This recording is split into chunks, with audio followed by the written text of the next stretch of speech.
Hello. हाँ hello. हाँ good afternoon. हाँ विश्वेन। हाँ तो वो पासवर्ड दिया है ना साथ में, देखो जो मैंने भेजा है आईडी, उसके नीचे पासवर्ड भी तो लिख रहा है ना, उसको यूज करो। हाँ, और भी बता दो लोगों को। हाँ।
हाँ good afternoon Naman Yadav. Good afternoon. Good afternoon sir. हाँ वो पासवर्ड की दिक्कत आ रही थी क्या? हाँ सर, पासवर्ड की सर दिक्कत आ रही थी। हाँ उसमें पासवर्ड दिया हुआ है जो मैंने व्हाट्सएप मैसेज किया है, हाँ सर, वो उसमें मैंने सर कर लिया सर। पासवर्ड दिया है ना। हाँ सर, देख लिया था मैंने। ठीक ठीक ठीक। और भी कोई हो आपका साथी तो उनको बता दो कि पासवर्ड डाल के एंट्री हो जाए, है ना। एक बार उनको फोन कर ठीक है लीजिए, सर। हम आदित्येंद्र और अपने ठीक है सर। एक बार कर सर लीजिए। आदित्य आता ही नहीं है सर, पता नहीं सर उसको सर। कल भी नहीं आया था, आज भी नहीं आया सर, 2 दिन से सर अच्छा पिछली क्लास नहीं क्लास करा। में तो वो था एफईएमटी में, दोनों लेक्चर में था पिछली बार। पता नहीं सर, तो देखा ही नहीं सर, वो कम आता है सर।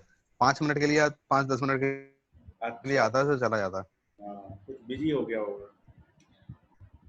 चलो आप बाकी को कर लो, आकाश को कर लो, आकाश गुप्ता और इनको कर लो, ओजस तेज वगैरह को। ठीक है, कर रहा हूँ। ठीक है।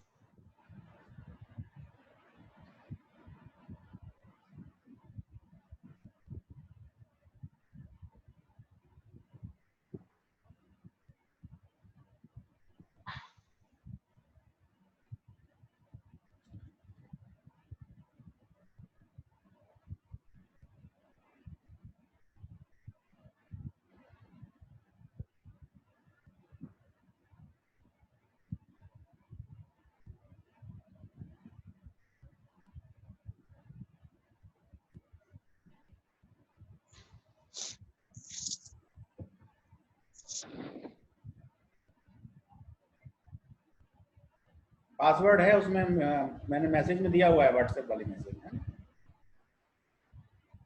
अच्छा अच्छा, नहीं वो डाल, आ जाओ है ना, वेटिंग।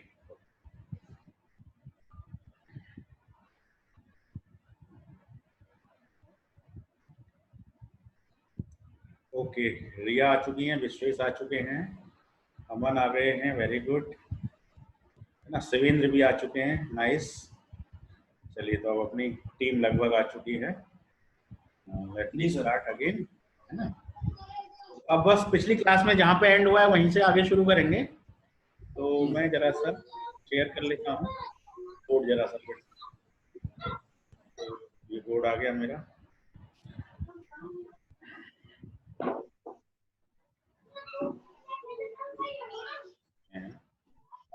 कहाँ नहीं है, इधर आओ, क्या लोगे? शिवेंद्र सुन पा रहे हैं?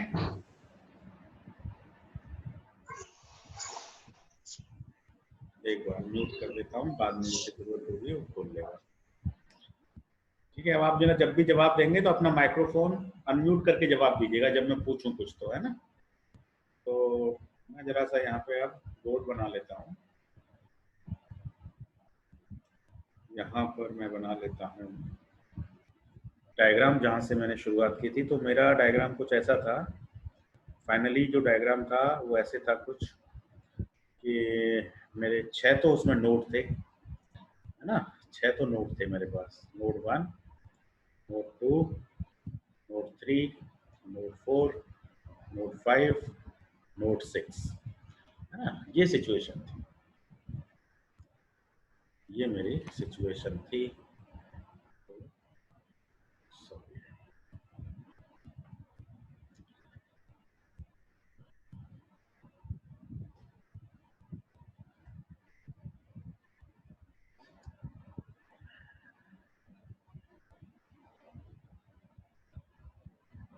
और इसके अंदर मैं बना लेता हूँ my notes. So let my notes are 1, 2, 3, 4, 5 and 6। ये मेरे नोट्स हैं ना, सब इक्वल है, उस पर मत जाइएगा, इक्वल है सारी लेंथ जो है आपस में। तो मैं जरा सा नंबरिंग कर लेता हूँ। Node 1, sorry, so this is node 1, 2, 3, 4, 5, 6, और ये फिक्स सपोर्ट है ना। ये आपकी रोलर सपोर्ट है। कौन कौन से रोलर सपोर्ट हैं? एक तो 3, नोड नंबर 3 पे एक सपोर्ट है, वो रिएक्शन देगी R3।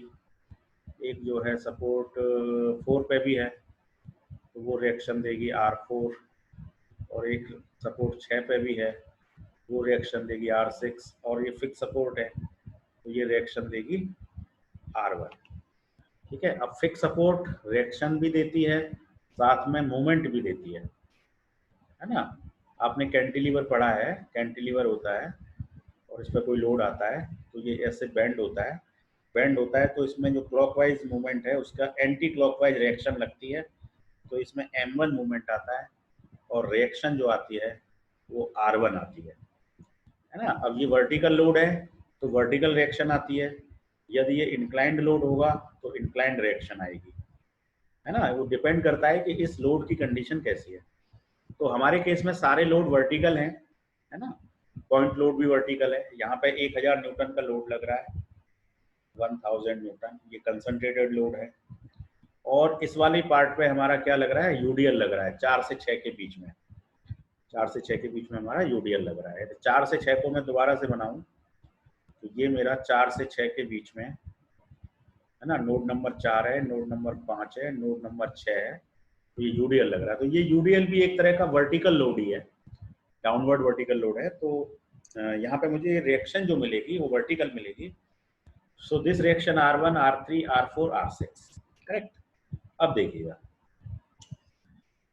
लास्ट क्लास में हम K delta equal to F पे बात कर रहे थे। किस पे बात कर रहे थे हम? K delta equal to F पे। We were working on K delta equal to F पे हम बात कर रहे थे। अब K आपका क्या है? ग्लोबल स्टिफनेस मैट्रिक्स है। इसका साइज हमने निकाल लिया 12/12। K का साइज हमने 12/12 निकाल लिया। डेल्टा का साइज 6/1, 6/1 नहीं 12/1। और इस F का साइज भी क्या होगा? 12/1। ठीक है।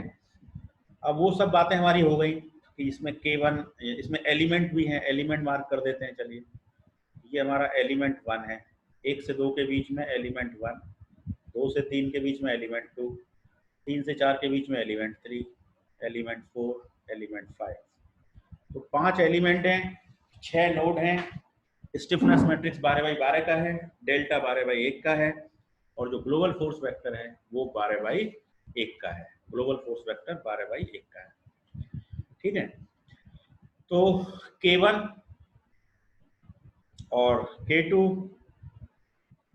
K3, K4, K5 सब आपस में बराबर हैं, ये हम पढ़ चुके हैं। इन पांचों को जब हम कंबाइंड कर देंगे तो हमको K मिल जाएगा। ये तो क्लियर है।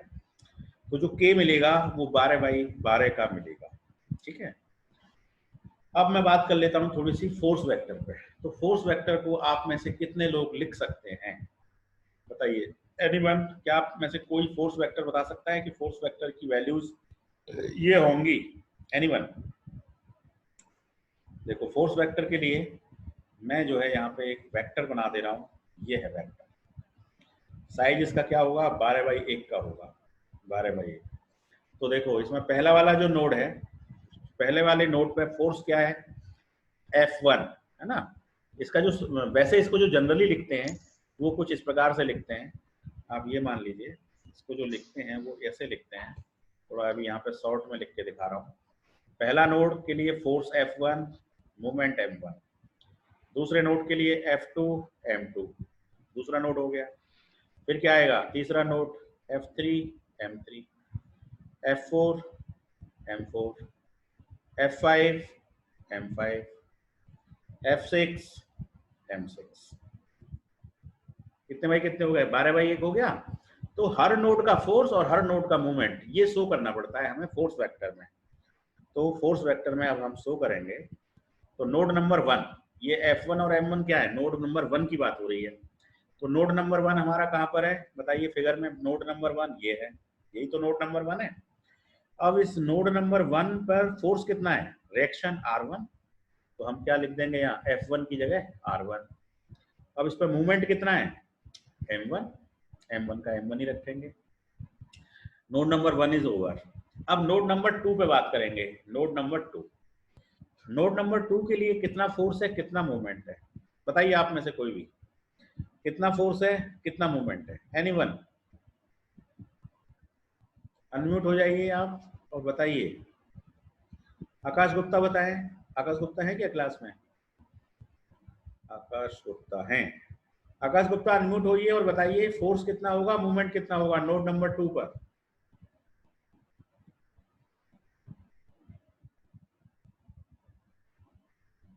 अनम्यूट नहीं हो पा रहे हैं, हाँ आप बताइए। अनम्यूट हो चुके हैं आप, हाँ सर।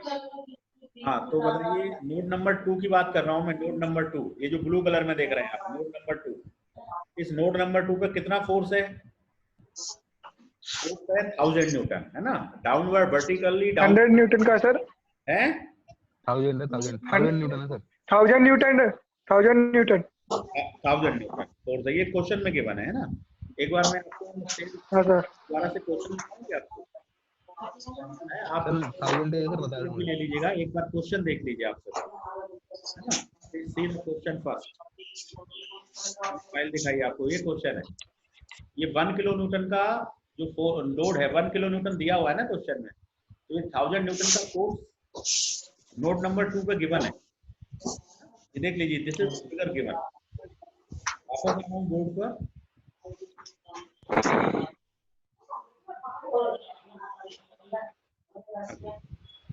तो अब इसमें देखिए नोड नंबर 2 की बात करें तो उसका फोर्स जो है वो कितना है, 1000 डाउनवर्ड है, इसलिए प्लस 1000 नहीं आएगा, माइनस 1000 आएगा, माइनस 1000। तो F2 की जगह हम क्या लिखेंगे, माइनस 1000 लिखेंगे। अब बताइए इसका मोमेंट कितना है, बताइए इस पॉइंट पे कोई मूवमेंट है, इस पॉइंट पे कोई भी मूवमेंट नहीं है, तो मूवमेंट की वैल्यू क्या लिखेंगे हम, जीरो। समझ लीजिए मैं 6 नोडों पे बात करने वाला हूँ, पहले पे भी करूंगा, दूसरे पे भी करूंगा, तीसरे पे भी करूंगा, चौथे पे, पांचवें पे, छठे पे, सब पे बात करूंगा।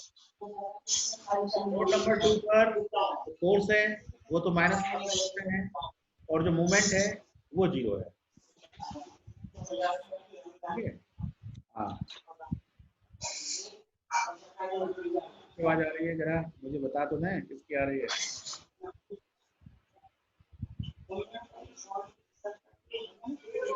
हाँ जी शिवेन जी, शिवेंद्र सर के यहाँ से आ रही है। हाँ चलिए मैं अनम्यूट कर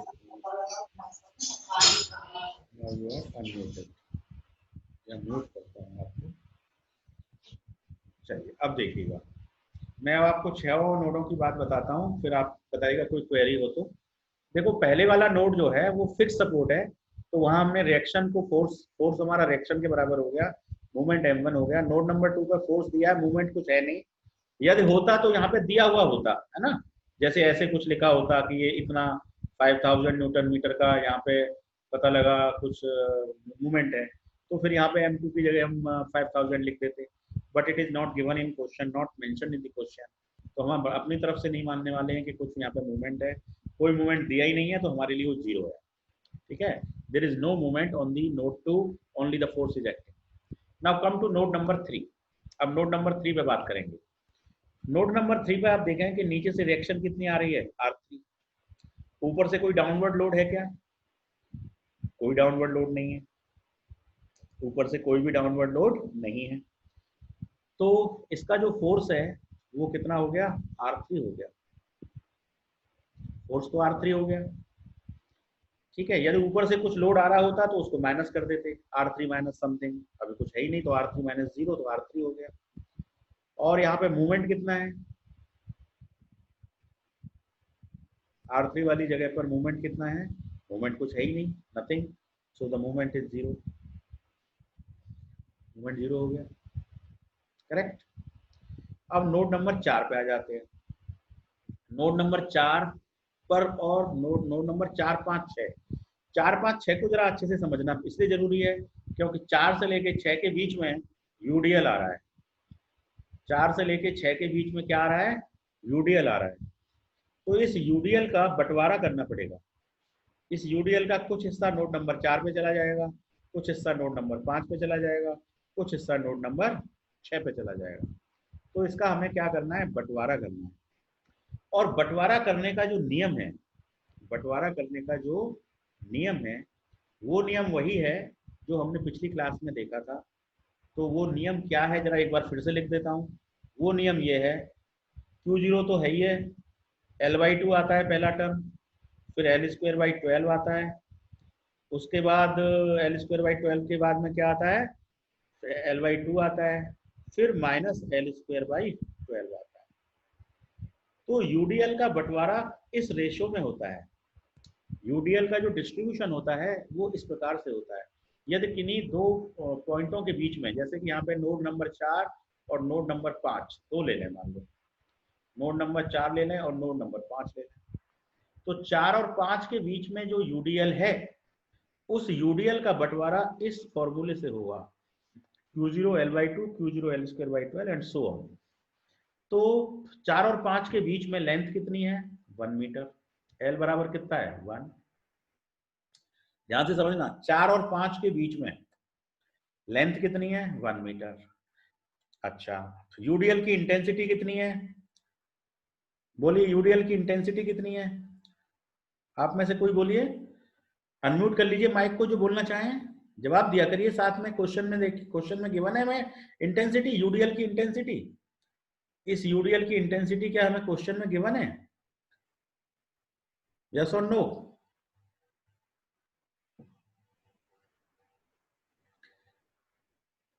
नो है तो आप हाँ ना भी तो नहीं करते हो। आकाश गुप्ता, यदि क्या प्रॉब्लम आती है आपको जवाब देने में? यदि इंटेंसिटी नहीं मालूम है, यदि मालूम है तो हाँ बोलिए, नहीं मालूम है तो ना बोलिए, जिससे मैं आपको ज्यादा बेहतर तरीके से समझा सकूं।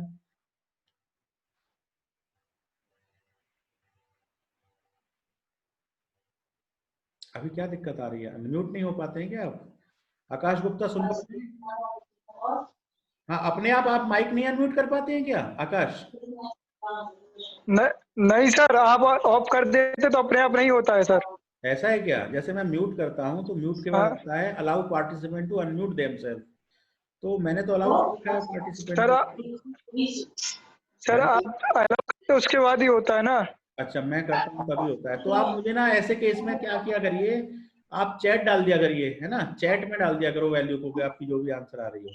चैट ऑप्शन आता है आपके सामने, ठीक, हाँ चैट। अभी ठीक आप है एक सर। काम करिए, मैं आकाश आकाश आप अपने माइक को खुला रखिए, है ना। तो एक कोई ठीक है सर। एक जना खुला रखिए फिलहाल, बाकी को मैं अनम्यूट करता हूँ। अभी मैंने अनम्यूट ऑल कर दिए हैं, लेकिन म्यूट करता हूँ सभी को पहले और आकाश को अनम्यूट कर देता हूँ। ठीक है, आकाश अनम्यूट है। तो अब मुझे आकाश ये बताइए ओके सर। कि क्या हमको इंटेंसिटी दे रखी है यूडीएल की क्वेश्चन में? हाँ नोट सर, क्वेश्चन में दे तो रखी थी सर, कितनी? नोट डाउन नहीं की। हाँ, नोट नहीं किया आपने, है ना। तो वो जो वैल्यू Q0 की दे रखी है, वो वैल्यू एक बार हम आपको फाइल दोबारा से दिखाते हैं। उस फाइल का आप चाहें तो अपने मोबाइल से स्क्रीनशॉट भी ले लीजिएगा, सो दैट आप मुझे और भी चीजें आगे ठीक है सर। बता सकें। तो अभी आप उस फाइल को दोबारा से देखिए कि उसमें कितनी इंटेंसिटी दे रखी है यूडीएल की। तो यूडीएल की इंटेंसिटी कितनी दे रखी है? 12 किलो न्यूटन पर मीटर। ठीक है, 12 किलो न्यूटन पर मीटर दे रखी है। स्क्रीनशॉट ले लिया आपने एक बार इस फिगर का? ले लीजिए, उसके बाद मैं वापस बोर्ड पे पहुंच रहा हूं। टेक स्क्रीनशॉट, जिससे मैं कोई वैल्यू पूछूं आपसे बाद में तो आप मुझे बता सकें इसके अकॉर्डिंग। तो have you taken the screenshot?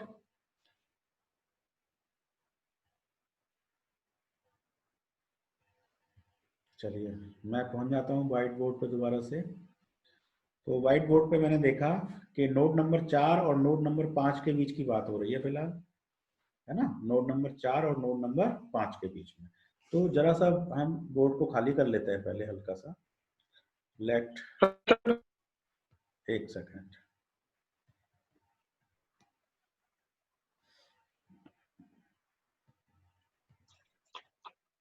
Clear कर देता हूँ एक बार।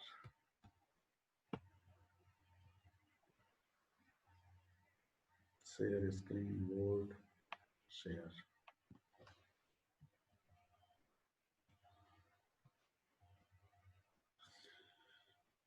हाँ जी, अब मैं देखो नोड नंबर 4 और 5 की बात कर रहा हूँ। नोड नंबर 4, नोड नंबर 5, इन दोनों के बीच में डिस्टेंस कितनी है? 1 मीटर।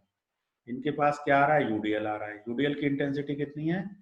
12,000 न्यूटन पर मीटर। मैंने इसको न्यूटन में चेंज कर दिया। ठीक है, अब मुझे अपने जब मैं फोर्स मैट्रिक्स लिख रहा हूं तो मुझे देखो नोड नंबर 4 के लिए क्या लिखना पड़ेगा? F4 M4 और F5 M5, यही तो बनाना है मुझे कुल मिलाकर के। तो इनकी वैल्यूज क्या आएंगी वो मैं जरा आपको बताना चाहता हूँ।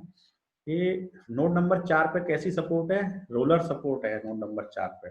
तो एक तो यहाँ पे रिएक्शन आ जाएगी R4। ठीक है, नोड नंबर 5 पे तो कोई सपोर्ट है नहीं, कोई भी सपोर्ट नहीं है वहां, है ना? क्योंकि ये तो मिड पॉइंट है, 4 और 6 का मिड पॉइंट है। तो 4 पे रोलर सपोर्ट है और 6 पे रोलर सपोर्ट है। 5 पे तो कोई रोलर सपोर्ट है नहीं। अब इंटेंसिटी 12,000 है, लेंथ 1 मीटर। तो अब जो बंटवारा होगा वो बंटवारा किस हिसाब से होता है? बंटवारे का तरीका यह है कि Q0 L/2 और Q0 L²/12, ये इस तरह से बंटवारा होगा। ये नोड नंबर 4 पे चला जाएगा और उतना ही नोड नंबर 5 पे चला जाएगा। तो 5 पे जो जाएगा वो यही वैल्यू रहती है, Q0 L/2 जाएगा और यहाँ पे साइन जो है वो माइनस हो जाता है, माइनस Q0 L²/12। इस तरह से ये बंटवारा होता है। तो इस 12,000 का ये वाली फिगर की वैल्यू यदि हम निकालें तो कितना आएगा? 12,000 इंटू एल का मान 1 डिवाइडेड बाई 2, तो कितना आया? 6,000 आ गया। तो 6,000 न्यूटन का डाउनवर्ड लोड यहाँ चला गया। 6,000 न्यूटन का डाउनवर्ड लोड तो इस पे आ गया और 6,000 का ही किस पे चला गया? दूसरे पे चला गया। 6,000 का ही तो इस पे आ गया और 6,000 का ही उस पे चला गया, दूसरे वाले। अब रही बात मूवमेंट की, तो मूवमेंट के लिए क्या होता है? मूवमेंट के लिए ये होता है कि इस पे क्लॉकवाइज आएगा तो इस पे एंटी क्लॉकवाइज आएगा। अब मूवमेंट कितना बंटवारा होगा? देखो ये तो फोर्स का बंटवारा हो गया, पहला टर्म और थर्ड टर्म ये फोर्स है, और जो सेकंड टर्म है ये वाला सेकंड टर्म और फोर्थ टर्म ये जो है आपके क्या है? मूवमेंट है ना? ये देखो ग्रीन में जो मैंने सर्किल कर दिए हैं ये मूवमेंट के टर्म है। तो एक मूवमेंट पॉजिटिव है तो एक मूवमेंट नेगेटिव है। तो एक पे क्लॉकवाइज जाएगा तो एक पे एंटी क्लॉकवाइज जाएगा। ठीक है, तो ये पॉजिटिव नेगेटिव के बारे में भी थोड़ा सा अच्छे से समझने की जरूरत है कि कब ये पॉजिटिव होता है, कब नेगेटिव होता है, कौन से नोड पे पॉजिटिव जाता है, कौन से पे नेगेटिव जाता है। तो मान लीजिए कि कोई बीम हो, ठीक है, मान लेते हैं कि कोई हमारे पास बीम है, ये बीम है, और इस बीम पे यदि अपवर्ड लोड लग रहा है, देखो यूडीएल दो तरह से हो सकता है, एक तो अपवर्ड लोड हो सकता है और एक दूसरा एग्जांपल जो डाउनवर्ड हो सकता है। दो तरह से यूडीएल हो सकता है। तो हमारे केस में जो यूडीएल है वो कौन सा वाला है? ये वाला है या ये वाला है? हमारे केस में जो यूडीएल है वो ये वाला यूडीएल है, डाउनवर्ड वाला यूडीएल है, और अपवर्ड वाला यूडीएल भी हो सकता है। तो ये जो फिगर है Q0L/2, Q0L²/12, Q0L/2 minus Q0L²/12, ये जो बंटवारा है, ये बंटवारा अपवर्ड लोड को मानकर डिराइव किया गया है। अपवर्ड लोड को मानकर डिराइव किया गया है, बहुत इंपॉर्टेंट है, ध्यान से सुनिए। ये जो बंटवारा है ये अपवर्ड लोड को मानकर डिसाइड किया गया है। तो यदि आपका लोड डाउनवर्ड, अपवर्ड की जगह डाउनवर्ड हो जाए तो केवल आपको जो प्लस वाला एलिमेंट है वो तो माइनस हो जाएगा और जो माइनस वाला एलिमेंट है वो प्लस हो जाएगा। बस इतना ही अंतर आता है, बाकी उसमें कोई भी अंतर नहीं आता। ठीक है, तो एक पॉजिटिव आता है, एक नेगेटिव आता है। तो अब हम क्या करते हैं कि कौन से पे पॉजिटिव आएगा, कौन से पे नेगेटिव आएगा, ये भी हम आपको बता देते हैं, देखना। तो मान लीजिए आप नोड नंबर 4 पे काम कर रहे हैं और ये 6000 का लोड है, तो इसकी वजह से यहाँ पे कैसा इफेक्ट आएगा, डाउनवर्ड होने की वजह से क्लॉकवाइज इफेक्ट आएगा। 4 नंबर नोड पे आप उंगली रखिए और इसकी जो एरो का निशान है उसको इसकी तरफ लाइए, तो कैसा मूवमेंट बन रहा है, क्लॉकवाइज बन रहा है, इसलिए ये क्लॉकवाइज दिखाया गया। तो क्लॉकवाइज का मतलब नेगेटिव। अब जब एक पे क्लॉकवाइज होगा तो दूसरे पे एंटी क्लॉकवाइज होगा, करेक्ट। तो अब हमारा जो बंटवारा होने के बाद फाइनली आंसर जो आया 4 और 5 के बीच में, क्या फाइनली आंसर आएगा हमारा, 4 और 5 के बीच में जो आंसर आएगा, पहले आएगा F4, फिर आएगा M4, फिर आएगा F5 और फिर आएगा M5 की वैल्यूज देखिए, ध्यान से देखिएगा। F4 कितना लिखें, R4 तो अपसाइड है और 6000 डाउनवर्ड है, तो ये हो गया R4 माइनस 6000। ये तो नोड नंबर 4 पे फोर्स हो गया। अब नोड नंबर 4 पे मूवमेंट आ गया क्लॉकवाइज, क्लॉकवाइज है तो माइनस आएगा आंसर। अब इस मूवमेंट की वैल्यू कितनी है, Q0L²/12, सॉल्व कर लो इसको। Q0 कितना है, 12000, L की वैल्यू 1, 1 का स्क्वायर 1 ही हो गया, डिवाइडेड बाई 12, 12 से 12 कट गया तो 1000 आ गया। 1000। हाँ, तो इसकी वैल्यू कितनी आ गई, 1000 न्यूटन मीटर आ गई। तो हम इसको लिखेंगे -1000। माइनस इसलिए लिखा क्योंकि ये क्लॉकवाइज है, इसलिए माइनस लिखा। ठीक है, ये M4 हो गया। अब नोड नंबर 5 की बात करें तो नोड नंबर 5 पे फोर्स कितना है, नोड नंबर 5 पे जो फोर्स है, एक तो ये डाउनवर्ड फोर्स है, डाउनवर्ड फोर्स की वैल्यू कितनी है, 6000 है ना, वही Q0L/2, और यहाँ पे कोई रिएक्शन तो है नहीं, तो केवल 6000 का ही फोर्स है, और ये डाउनवर्ड फोर्स नेगेटिव माना जाता है, अपवर्ड फोर्स पॉजिटिव माना जाता है। तो ये डाउनवर्ड फोर्स है, तो इसको हम क्या लिखने वाले हैं यहाँ, -6000। तो F5 की वैल्यू हो गई -6000 और M5 की जो वैल्यू है वो हो गई, ये एंटी क्लॉकवाइज मूवमेंट है इसलिए प्लस आएगा, और इसकी वैल्यू है Q0L²/12, Q0L²/12 वही 1000 आएगा। तो ये जो मूवमेंट है, एंटी क्लॉकवाइज मूवमेंट है, ये भी 1000 न्यूटन मीटर की है। वैल्यू दोनों की बराबर होती है, ये भी 1000 होता है, ये भी 1000 होता है, एक पॉजिटिव होता है तो एक नेगेटिव होता है। एंटी क्लॉकवाइज पॉजिटिव मान रहे हैं, क्लॉकवाइज नेगेटिव मान रहे हैं, तो हमने यहाँ पे क्या कर दिया, 1000 कर दिया। तो ये हमारा नोड नंबर 4 और नोड नंबर 5 के बीच में फोर्सों का मूवमेंट का बंटवारा हो गया। ये बंटवारा आपको समझ में आया या नहीं आया, आकाश गुप्ता बताएं। आ गया सर, वेरी गुड, आ गया सर। और बाकी लोग भी बताएं कि ये बंटवारा करना आपको आना सर, चाहिए। हाँ बोलिए सर F5 में पॉजिटिव से 6000 आएगा, नेगेटिव F5 में नेगेटिव 6000 आएगा क्योंकि ये डाउनवर्ड फोर्स F5 पे नेगेटिव आएगा। हाँ, और F5 भी नेगेटिव है, ये देखो डाउनवर्ड फोर्स को हमने नेगेटिव लिया है हमेशा। Okay sir. R4 को पॉजिटिव लिया है और 6000 को नेगेटिव लिया है। ये 6000 भी नेगेटिव है, ये जो भी डाउनवर्ड फोर्स होगा वो नेगेटिव होगा, अपवर्ड जो फोर्स होगा वो पॉजिटिव होगा। ठीक है, ओके सर, राइट। तो अब देखो हमने नोड नंबर 4 और 5 के बीच में बंटवारा कर दिया। अब हमारा 5 और 6 के बीच में क्या पोजीशन है, 5 और 6 के बीच में। तो अब मैं जरा सा इसको रब कर देता हूं पहले, लेट मी रब इट, ये सब हटा देता हूं।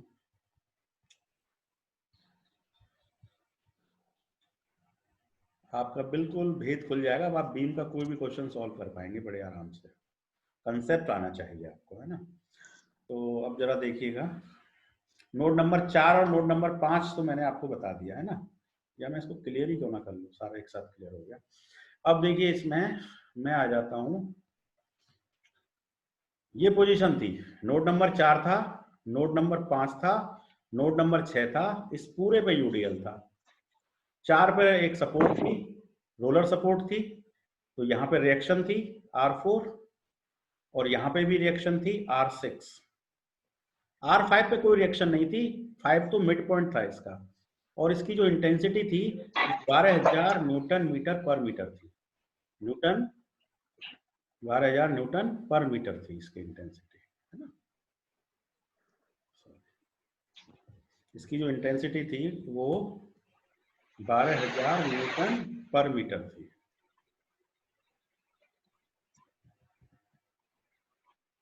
ठीक है, तो अभी हमने क्या किया, 4 से 5 के बीच की काम कर लिया, वी हैव डन, कि हम 4 और 5 का काम कर चुके हैं। अब हम 5 और 6 के बीच में सोच रहे हैं, तो 5 और 6 के बीच का क्यों ना हम अलग से डायग्राम बात कर लें। तो ये हमारा 5 है, ये हमारा 6 है।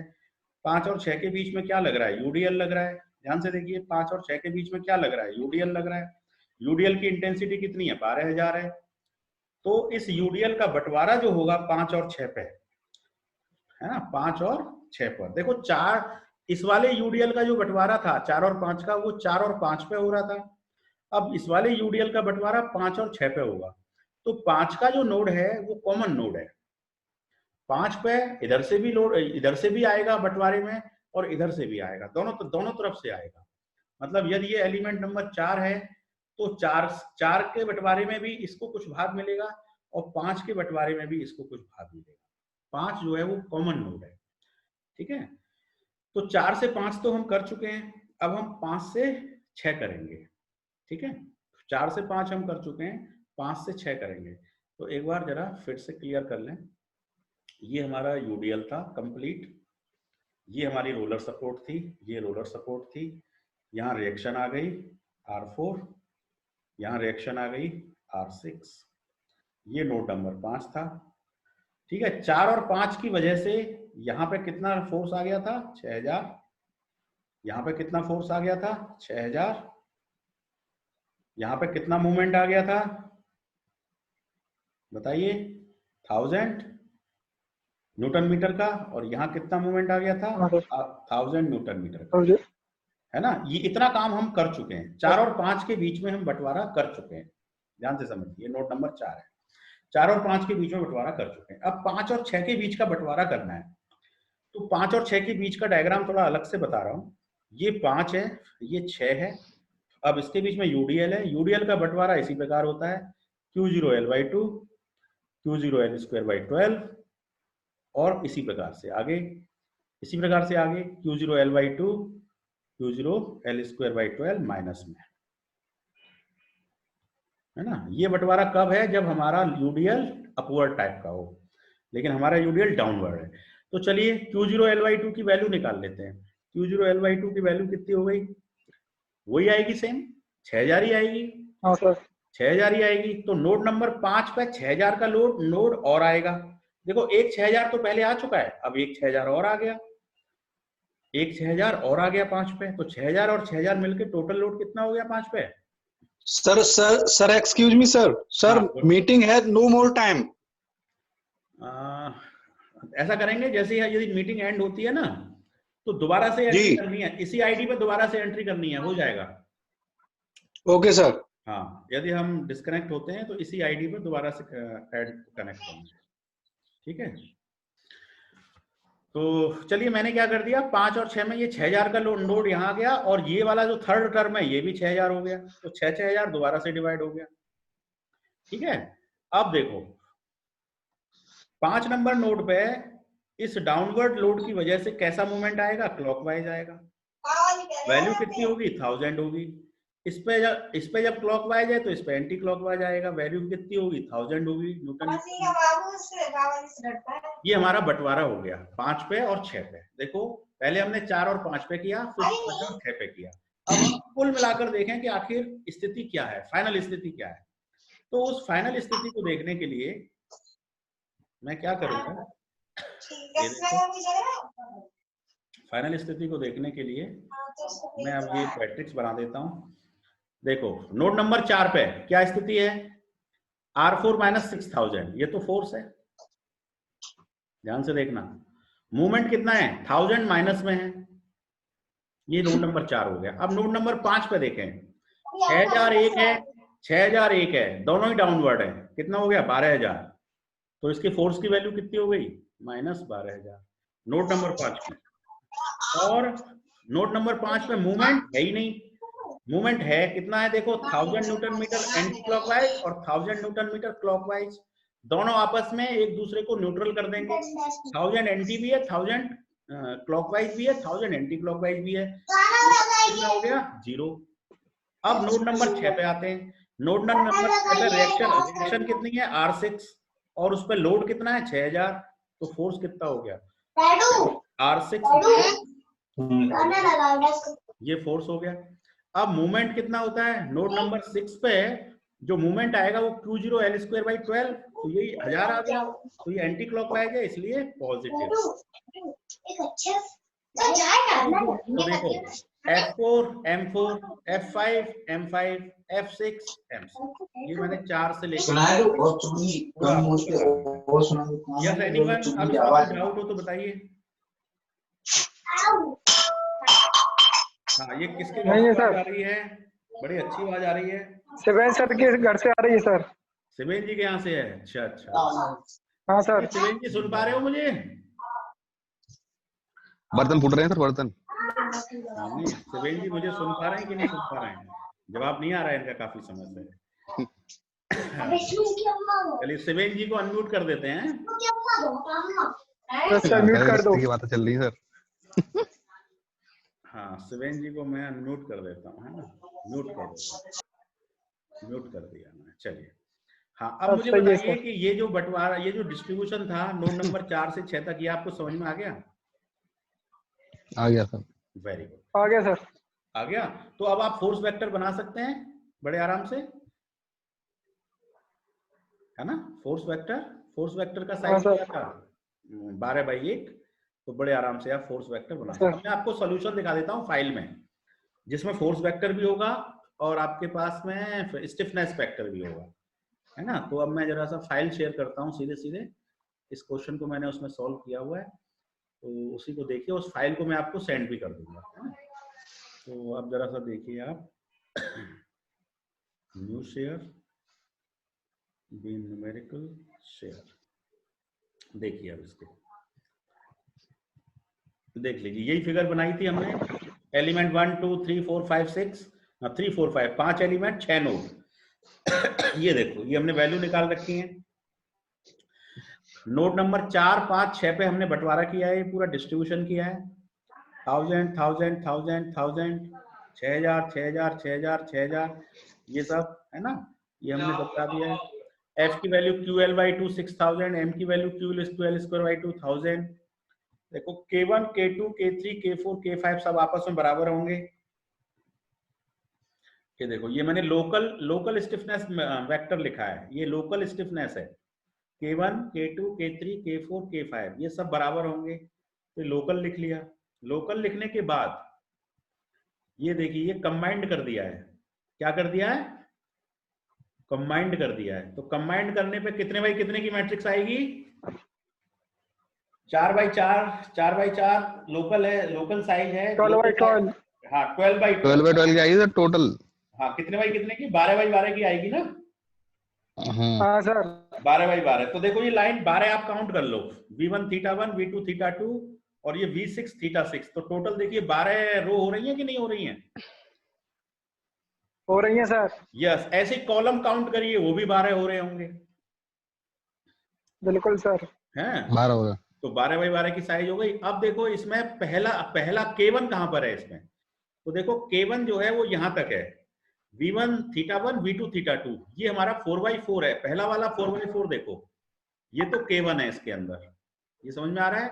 12 6 -12 6 4 -6 2 12, और ये जो +12 किया गया है ना, ये अभी K1 का हिस्सा नहीं है, ये K2 से आया है इसमें। जब हमने K1 और K2 को कंबाइन किया, क्योंकि K2 में भी V2 θ2, देखो V1 से लेके θ2 पहली वाले 4 जो हैं वो K1 है, और K2 फिर V2 से शुरू हो गया। V2 θ2 V3 θ3 ये हमारा K2 है, फिर V3 θ3 V4 θ4 ये K3 है। ठीक है, तो K1 K3 K2 K3 K5, तो ये जो टर्म है जिसमें प्लस दिखाई दे रहा है आपको, +12 +6 +4, ये जो टर्म है ये हमारे ओवरलैपिंग टर्म है। ओवरलैपिंग, जब K1 और K2 को कंबाइन करते हैं तो वो ओवरलैपिंग टर्म है, ये ऐड हो गए। उसके बाद जब K2 और K3 को कंबाइन किया तो ये ओवरलैपिंग हो गई, फिर ये ओवरलैपिंग हो गई, फिर ये ओवरलैपिंग हो गई, और लास्ट में तो कोई ओवरलैपिंग नहीं होगी, है ना। तो K1 के यहाँ पे ओवरलैपिंग, फिर K2 में यहाँ पे ओवरलैपिंग, फिर K3 में यहाँ ओवरलैपिंग, K4 में यहाँ ओवरलैपिंग, और K5 में कोई ओवरलैपिंग नहीं, क्योंकि K5 के बाद K6 है ही नहीं। तो इस तरह से हमने ये 12 बाई 12 का मैट्रिक्स बना लिया, और जो टर्म रह गए वो सब 0 हो गए।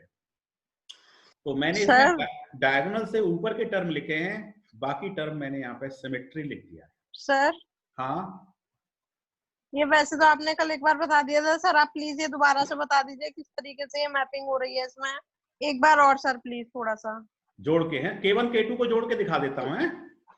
जी जी जी जी K1 सर। K1 K2 जैसे जुड़ेंगे वैसे K2 K3 जुड़ जाएंगे, है ना। Yes sir, yes sir. चलिए तो मैं बोर्ड लेता हूँ जरा, है बोर्ड लेता जी सर। तो ध्यान से देख लीजिए, मैं K1 और K2 को कंबाइन करके दिखाता हूँ आपको। ये हटा देते हैं, देखो K1 लिख लेते हैं पहले। K1 4x4 की मैट्रिक्स है ना, 12 6 6L आता है ना, 6 × 1, हमारी लेंथ 1 मीटर है, तो 12 6 माइनस 12 6, फिर ये 4L² 4 हो गया, फिर 12, ये 4 हो गया, -6L और 2L² 2 हो गया। ये हमारा K1 है, और K2 भी यही है, K1 भी यही है, K2 भी यही है, राइट। यही K2 है, दोनों बराबर है। अब इन दोनों को हमें क्या करना है, मैट्रिक्स में कंबाइंड करना है, ठीक है। तो कंबाइंड कैसे करेंगे, ध्यान से देखिए, यहाँ कंबाइंड करता हूँ, करेक्ट। अब देखो, सबसे पहले तो आप क्या करो, K1 को उतार लो, तो K1 को उतार लो सेम एज इट इज, है ना। K1 को आपने उतार लिया, क्या आया, 12 6 -12 6 4 12 4 -6 और 2, ये K1 उतर गया। आप इसमें समझ लो कि ये V1 है, ये θ1 है, ये V2 है, और ये θ2। ऐसे यहाँ समझ लो, V1 है, θ1 है, V2 है, θ2 है। ये समझ में आ गया, K1 को एज इट इज उतार दिया। अब K2 की बात चल रही है, तो अब ये समझो कि ये K2 है, ये तो K2 है। अब इस K2 को आप ये समझो कि ये V2 है, ये θ2 है, ये V3 है, ये θ3 है। ऐसे इधर समझो, V2 है, θ2 है, V3 है, θ3 है। तो देखो, जो V2 θ2 वाले भाग हैं, ये V2 θ2 यहाँ पे K1 में भी तो थे, तो K1 में ये V2 θ2 कहाँ पे थे, देखो V2 की लाइन देखो, V2 की लाइन देखो, तो एक तो ये टर्म V2 θ2, एक ये टर्म, और θ2 θ2 एक ये टर्म। ये जो 3 टर्म हैं, ये 3 टर्म इसमें भी हैं, पहला, दूसरा, तीसरा, यही तो है V2 θ2 के टर्म। तो ये वाले 3 इन तीनों में ऐड हो जाएंगे, इसके शुरू के 3 इसके लास्ट के 3 में ऐड हो जाएंगे। तो ये 12 है, तो 12 + 12, यानी कि ये वाला जो टर्म है, ये 12 + 12 मिलकर के कितना हो जाएगा, 24 हो जाएगा, ओवरलैपिंग 12 + 12। और ये वाला जो टर्म -6 है, वो -6 + 6 मिलकर कितना हो जाएगा, 0 हो जाएगा। और ये वाला जो टर्म है, ये 4 + 4 मिलकर कितना हो जाएगा, 8 हो जाएगा, करेक्ट। और ये तीनों टर्म, हाँ, ये तीनों टर्म यहाँ लिख दिया। उसके बाद ये एज इट इज चलता रहेगा, -12 6, ये देखो, ये -12 6 इसके आगे आ गया, फिर -6 2, ये इसके आगे आ गया, फिर इसके नीचे 12 और -6 आ गया, -6 आ गया, फिर 4, हाँ 12 और -6 आ गया, फिर उसके नीचे 4 आ गया। K2 खत्म, K2 खत्म। Yes sir. अब जो K3 आएगा, उसमें ये तीनों टर्मों में फिर इन तीनों टर्मों की ओवरलैपिंग हो जाएगी, प्लस कर देंगे इसी में सर। हाँ, जैसे यहाँ पे ओवरलैपिंग हुई है वैसे यहाँ ओवरलैपिंग हो जाएगी, इसमें प्लस कर देंगे, 12 12 ये 24 हो गया, 6 और 6 ये 0 हो गया, 4 और 4 ये 8 हो गया, फिर वैसे ही लिखते जाएंगे। फिर K3 K4 की ओवरलैपिंग हो जाएगी, एंड सो ऑन। मेरे ख्याल से अब तो क्लियर हो गया होगा। Yes sir. हाँ, तो अब ये 12 बाई 12 की आपकी मैट्रिक्स बन जाएगी। तो मैं वापस फाइल पे आ गया, ये फाइल मैं आपको भेज दूंगा, तो आप अपने इसको देखने से आपको इतना वो नहीं होगा, आप अपने हाथ से करिएगा। बड़ा सा पेज लीजिएगा, एक 12x12 का साइज बनाइएगा और उसमें बकायदा आप लिखिएगा। केवल डायगोनल टर्म से ऊपर के लिखिएगा और सिमेट्री कर दीजिएगा, सारे टर्म लिखना कोई जरूरी नहीं है। ठीक है, तो अब देखो इसमें ओवरलैपिंग कहाँ कहाँ हुई है। एक तो ये ओवरलैपिंग हुई है, ये देखो 3 टर्म। उसके बाद फिर ये ओवरलैपिंग हुई है, फिर ये ओवरलैपिंग हुई है, फिर ये ओवरलैपिंग हुई है। तो कितने बार ओवरलैपिंग हुई है? पहले K1 और K2 की ओवरलैपिंग, फिर K2 K3 की, फिर K3 K4 की, फिर K4 K5 की। ठीक है, इस तरह से इसमें ओवरलैपिंग होती चली गई। तो आई थिंक ये 12x12 का मैट्रिक्स समझ में आ गया। उसके बाद डेल्टा। डेल्टा तो बड़ा आसान है, V1 θ1 V2 θ2 ये सब लिखा ही हुआ है। और ये फोर्स वेक्टर भी मैंने समझा ही दिया है आपको, फोर्स का बंटवारा करके दिखा दिया है। तो डेल्टा भी है, एफ भी है। अब इसके बाद क्या काम बचता है? Boundary condition. बाउंड्री कंडीशन, तो बताओ जरा क्या क्या बाउंड्री कंडीशन है हमारे क्वेश्चन में, बताइए हमारे क्वेश्चन में क्या क्या बाउंड्री कंडीशन है। फाइल से ही दिखा दें, चलिए फाइल से ही देखिए बाउंड्री कंडीशन। सर ये ना 0 U1 U2 U3 sorry B1 B2 U1 क्या कुछ है ही नहीं। B1 sorry B1 sir B1 sir क्या B1 क्या बाउंड्री कंडीशन है बताओ प्लीज। सर B1 0 है सर, एक तो ये बाउंड्री कंडीशन है। एक मिनट देखो, सबसे पहले तो डायग्राम बना देता हूँ, फिर आपको बाउंड्री कंडीशन बतानी है। ये नोड 1 है, ये नोड 2 है, ये नोड 3 है जिसपे के एक सपोर्ट है, फिर नोड नंबर 4 है, नोड नंबर 5 है, नोड नंबर 6 है, और 4 पे सपोर्ट है, 6 पे सपोर्ट है। ये है स्थिति। बताइए क्या क्या बाउंड्री कंडीशन है। Now tell me the BC, बताओ। देखो ये फिक्स सपोर्ट है, यस सर B1 =0 V1 0, पहली तो बाउंड्री कंडीशन ये हो गई। दूसरी B3 0 हो जाएगा सर। नहीं, अभी 3 पे मत जाओ, पहले 1 पे ही करो। V1 Yes, 0 sir. और θ1 के बारे में क्या ख्याल है? θ1 इसमें 2 होंगे ना, एक V1 और एक θ1। V1 है आपका ट्रांसवर्स डिस्प्लेसमेंट और θ1 क्या है? स्लोप। तो जो फिक्स सपोर्ट होती है, ये कैसी सपोर्ट है? फिक्स्ड। फिक्स सपोर्ट के लिए V1 भी 0 होता है, θ1 भी 0 होता है। तो ये भी बाउंड्री कंडीशन है और ये भी बाउंड्री कंडीशन है। 2 बाउंड्री कंडीशन मिल गई आपको। अब बताइए आगे, अब कौन सी बाउंड्री कंडीशन है इसके बाद? नोड 2 पे बताइए, V2 के बारे में आपको कोई इंफॉर्मेशन है? कोई इंफॉर्मेशन नहीं है, क्वेश्चन मार्क, मतलब निकालना है एक तरह से आपको। θ2 वो भी निकालना, अननोन है ये। V2 और θ2 आपके अननोन है एक तरह से। अब नोड नंबर 3 पे आपकी रोलर सपोर्ट लगी हुई है। रोलर सपोर्ट लगी हुई है तो ये वर्टिकल रिएक्शन तो देगी। वर्टिकल रिएक्शन देगी तो वर्टिकल डिस्प्लेसमेंट कितना रहेगा इसका? 0। तो V3 will be 0. This is the boundary condition. Any other boundary condition? θ3 0 हो जाएगा सर। θ3 0 नहीं होगा क्योंकि यह रोलर सपोर्ट है। थीटा केवल फिक्स सपोर्ट में ही 0 होता है। देखो रोलर सपोर्ट में जब फोर्स आता है तो उसकी ऐसे बेंडिंग होती है, तो बेंडिंग होने के कारण इसका जो स्लोप है वो 0 नहीं होता है। लेकिन फिक्स सपोर्ट में जब कोई लोड आता है तो उसकी बेंडिंग ऐसे होती है, तो यहाँ पे उसका जो स्लोप आता है वो 0 ही आता है। तो θ3 0 नहीं होगा। θ3 is not the boundary condition, only V3 is the boundary condition. Akash clear हो गया? रोलर सपोर्ट में θ0। हाँ सर हो गया। Very good. यस सर हो गया। हाँ, अब नोड नंबर 4 पे आ जाओ। 4 में बताओ क्या क्या बाउंड्री कंडीशन होगी नोड नंबर 4 पे? वहां भी रोलर सपोर्ट है, वहां भी रोलर सपोर्ट है। जैसे 3 पे रोलर सपोर्ट थी ऐसे रोलर सपोर्ट पे। हाँ, क्या V4 0 हो जाएगा। V4 0 हो जाएगा, करेक्ट। तो ये आप V4, हाँ V4, लेकिन θ4 0 नहीं होगा, V4 0 हो जाएगा। So this is the boundary condition, this is the boundary condition. This कितनी बाउंड्री कंडीशन हो गई आपकी? 4 बाउंड्री कंडीशन हो गई। और बताइए कोई boundary condition? Any other boundary condition? V6, V6, yes, वहां पे भी तो रोलर सपोर्ट है। So V6 is also 0. 6 point पर 6 पे हाँ 6 पॉइंट पर रोलर सपोर्ट है, और जहां भी रोलर सपोर्ट होगी वहां पर ट्रांसवर्स डिस्प्लेसमेंट 0 हो जाता है। देखो एक मोटा थंब रूल समझ लो, रोलर सपोर्ट होगी तो V 0 हो जाएगा, और फिक्स सपोर्ट होगी तो V भी 0 हो जाएगा, थीटा भी 0 हो जाएगा। बाउंड्री कंडीशन के लिए कभी गलती नहीं होगी आपकी, फिक्स सपोर्ट पे दोनों 0 हो जाएंगे, V भी थीटा भी, और रोलर सपोर्ट पे केवल V 0 होगा। तो आई थिंक कितनी बाउंड्री कंडीशन हो गई आपकी टोटल? 5 बाउंड्री कंडीशन हो गई, ठीक है। अब इस बाउंड्री कंडीशंस को हम मैट्रिक्स में रख देते हैं। तो वापस चल रहे हैं फाइल पे, अप्लाई कर देते हैं इन बाउंड्री कंडीशंस को। ध्यान से देखिएगा, उसी मैट्रिक्स पे चल रहा हूं 12 बाई 12 पे।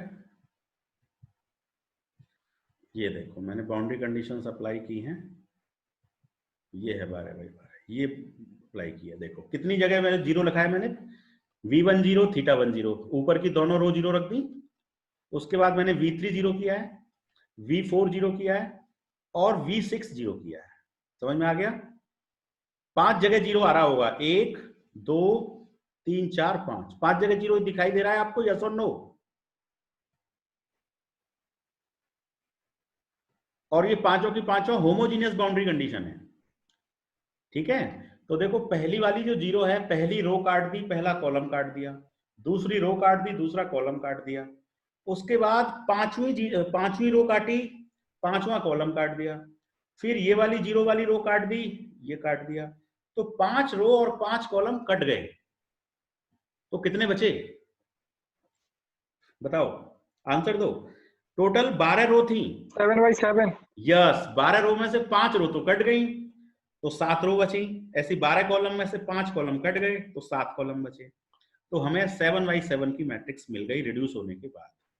तो ये आप देखें 7 बाई 7, काउंट कर लीजिए, 1 2 3 4 5 6 7, दिखाई दे रहा है? तो रिड्यूस होने के बाद ये 7 बाई 7 की मैट्रिक्स आ गई, ठीक है। अब इसको सॉल्व कैसे करोगे 7 बाई 7 को?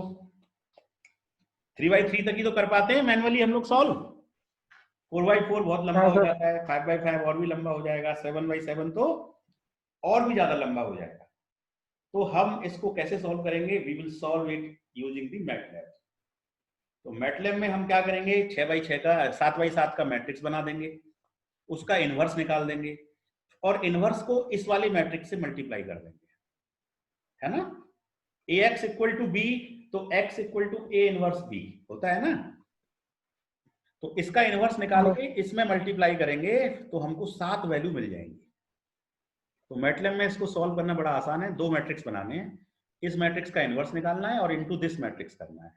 ये मैट्रिक्स 7 बाई 7 होगा, ये मैट्रिक्स 7 बाई 1 होगा, और जब इनवर्स करके मल्टीप्लाई करोगे तो आपको ये 7 आंसर मिल जाएंगे।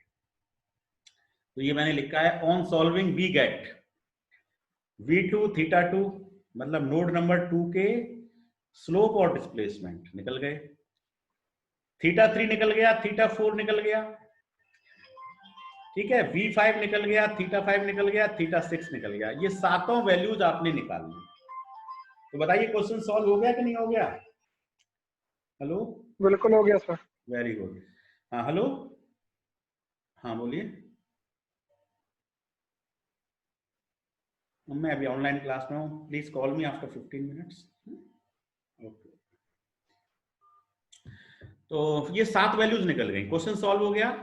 हमने इसमें तो ये आपको प्रैक्टिकल फाइल में बनाना है, प्रैक्टिकल एक प्रैक्टिकल है आपके लिए, ठीक है। You will solve this question using MATLAB and इसको आप प्रैक्टिकल फाइल में बना लीजिएगा, एक प्रैक्टिकल है आपके लिए, ऐसे लर्निंग भी हुई है आपकी और प्रैक्टिकल में ऐड कर लीजिएगा इसको। अच्छा, इसके अलावा बस लास्ट 1 मिनट और लूंगा आपका। आपने सब स्लोप और डिफ्लेक्शन ये तो निकाल लिया। देखो V2 का मतलब डिफ्लेक्शन और थीटा 2 मतलब स्लोप, तो आपने सारे स्लोप निकाल लिए, सारे डिफ्लेक्शन निकाल लिए, ठीक है। अब आपने ये बताइए कि F1 और M1 कितना है। F1 क्या था? फोर्स एट नोड 1, और M1 क्या था? Movement at node 1। R3 क्या थी? Reaction at node 3। R4 क्या है? Reaction at node 4, reaction at node 6। तो मैंने लिखा है कि ये सारी चीजें भी निकाली जा सकती हैं can be found by system level equations, by system level equations. तो सिस्टम लेवल इक्वेशन से कैसे निकालेंगे जरा देखो, 12x12 का जो मैट्रिक्स था वहीं पर आ जाएंगे वापस, 12x12 वाला मैट्रिक्स यही था।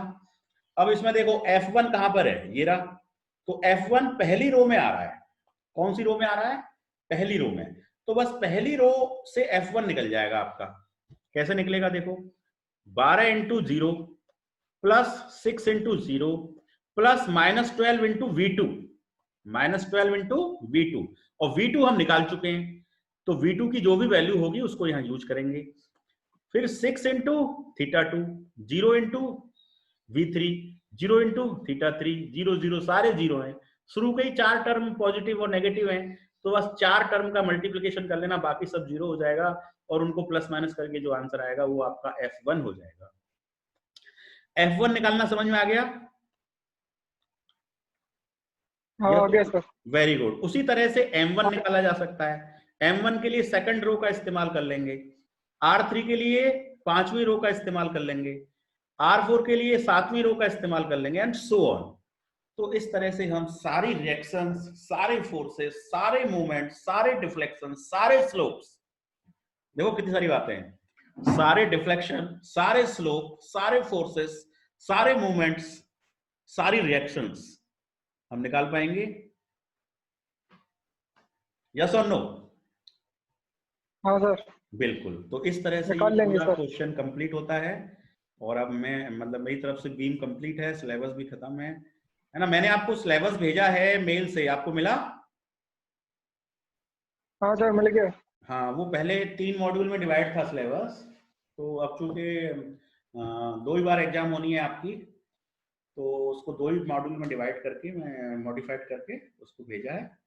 तो उस सिलेबस को आप देखिएगा, हम सारे पॉइंट्स उसमें से कवर कर चुके हैं सिलेबस में से, और बस एक पॉइंट रह गया है, न्यूमेरिक इंटीग्रेशन, है ना। तो वो ऑलरेडी इतना इंपॉर्टेंट नहीं है, लेकिन फिर भी हम उसको करेंगे। सिम्पसन 1/3 रूल और ट्रेपेजॉइडल रूल, इस पे हम अगली क्लास में बात करेंगे। Yes sir. सर ये मैथ्स में था?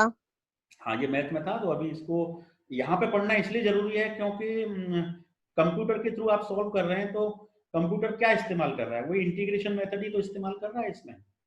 तो वो इंटीग्रेशन की जो कोडिंग हो रखी है, वो कौन सी मेथड्स के लिए हो रखी है, कौन सी जगह पे कौन सी मेथड अच्छे रिजल्ट देती है, इस लॉजिक को समझना बहुत जरूरी है एफईएम इंजीनियर के लिए। कौन सी जगह पे कौन सी मेथड अच्छे रिजल्ट्स देगी, कहाँ पर कौन सी, बहुत सारी मेथड है इंटीग्रेशन को सॉल्व करने के लिए। सिम्पसन 1/3 रूल भी है, न्यूटन मेथड भी है, क्वाड्रेचर रूल भी है ना। तो हम इसमें से 2-3 मोटे-मोटे रूल पढ़ेंगे जो ज्यादा इंपॉर्टेंट है, और उनको करने के बाद our syllabus will be finished. ठीक है, this is all from my side for the beam, and now it is your chance, please ask the queries and questions. अब मैं चुप रहूंगा 2 मिनट, है ना। आपके जो भी क्वेश्चंस हो प्लीज बोलो।